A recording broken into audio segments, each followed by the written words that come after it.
Hello everyone, जय श्री कृष्णा। कैसे हो आप सब? Welcome to my channel. I am Manya and I am a banking aspirant. First of all a very happy Independence Day to everyone. दूसरी चीज़ जो मैं बात करना चाहती हूँ वो है कि IBPS PO के एडमिट कार्ड्स आउट हो चुके हैं। जिन्होंने देख लिया है मेरी वीडियो के नीचे कमेंट करके अपनी डेट और शिफ्ट बताओ फटाफट से, और जिन्होंने नहीं भी देखा है तो वो देख लो और फिर बता दो।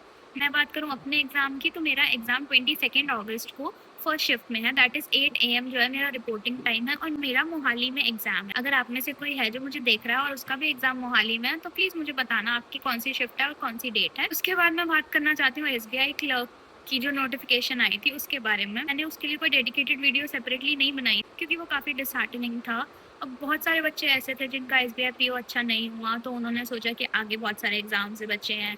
उसके बाद और वो एस्पिरेंट्स भी हैं जो सिर्फ क्लर्क एग्जाम्स को टारगेट करते हैं या मेजरली क्लर्क एग्जाम्स को टारगेट करते हैं, और उस टाइम पे ये SBI जो है, स्टेट बैंक ऑफ इंडिया नहीं, सरप्राइज बैंक ऑफ इंडिया, ये ऐसी वैकेंसीज लेके आ रहा है कि मतलब 12 स्टेट्स में तो इसने वैकेंसीज दी ही नहीं है। मतलब वो बच्चे कहाँ जाए, वहाँ के बच्चे। जिन लोगों की स्टेट्स में अच्छी खासी वैकेंसीज आई हैं उनको मेरी तरफ से कॉन्ग्रेचुलेशन और ऑल द वेरी बेस्ट। आप लोग अच्छे से तैयारी करो, बट उन बच्चों का क्या जिनकी स्टेट्स में आप लोगों ने वैकेंसीज ही नहीं दी है, वो बच्चे कहाँ जाए? ऐसा तो नहीं है कि हम दूसरी स्टेट से भरेंगे और उस टाइम पे हमारे और एग्जाम्स नहीं होंगे, उस टाइम पे हमारे और एग्जाम्स भी चल रहे होंगे, हम ट्रैवल वगैरह में परेशान होएंगे। मतलब कहाँ की सेंस बनती है ये कि तुमने वैकेंसीज ही नहीं दी? क्या इस बार कोई रिटायर ही नहीं हुआ है? ऐसा तो कभी एक्सपेक्ट नहीं किया था कि ऐसा भी कभी होगा। पहले जब नोटिफिकेशन आया था तो मुझे लगा जैसे IPS में नहीं होता कि कुछ बैंक्स का NA लिखा आता है या NR लिखा आता है, नॉट रिपोर्टेड, है ना, तो मुझे लगा मे बी इसमें भी ऐसा होगा, बट उन्होंने ऐसे दिया हुआ है जीरो। क्या करे बंदा जीरो वैकेंसीज का? ना पंजाब में वैकेंसी है, ना हरियाणा में वैकेंसी है, ना दिल्ली में वैकेंसी है, ना चंडीगढ़ में वैकेंसी है। हिमाचल में वैकेंसीज हैं तो कितनी है, कुछ 9 वैकेंसीज है। उत्तराखंड में भी मेरे ख्याल से इन्होंने वैकेंसीज नहीं दी है। मतलब क्यों किया है हम लोगों के साथ ऐसा? हम कहाँ जाएं? पता नहीं किस चीज़ का ये लोग बदला निकाल रहे हैं हमारे से, बट ठीक है, चलो जो भी है, the journey must go on.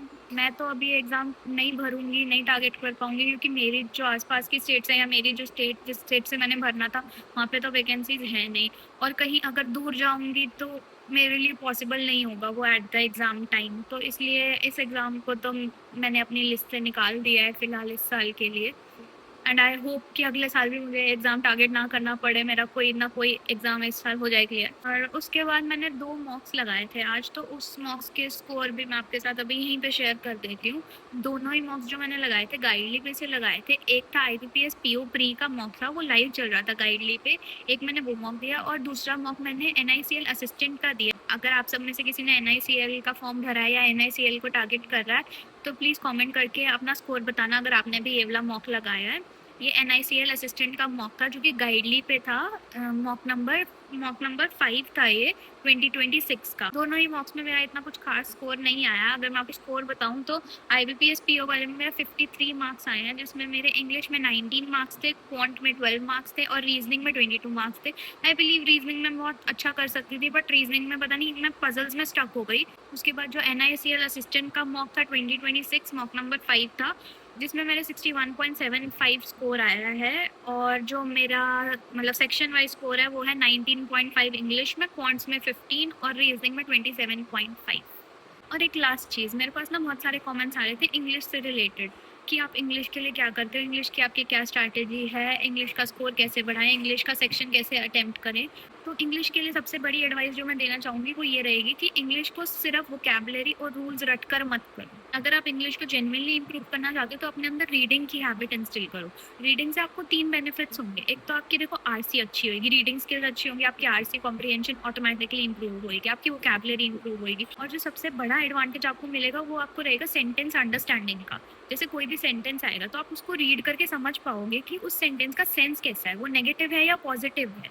तो अगर उस सेंटेंस में कोई वर्ड होगा जिसका आपको एंटोनिम या सिनोनिम बताना होगा तो आसानी से आप ऑप्शंस को एलिमिनेट कर पाओगे देखकर जो वर्ड है वो नेगेटिव सेंस कर रहा है या कौन सा वर्ड पॉजिटिव सेंस कर रहा है।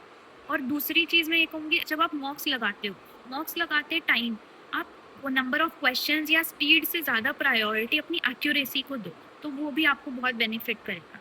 बाकी इसके अलावा मैं कैसे पढ़ती हूँ, मैं किसको फ़ॉलो करती हूँ, कौन से सोर्सेज़ फ़ॉलो करती हूँ या फिर मेरी क्या अप्रोच रहती है आरसी वोकैब और ग्रामर को लेके, उसकी एक डिटेल्ड वीडियो ना मैं सेपरेटली अपलोड कर दूँगी। और अगर आप लोगों की भी और कोई क्वेरीज़ हो तो आप कमेंट डाउन कर देना, मैं उस वीडियो में एड्रेस करने की पूरी कोशिश करूँगी।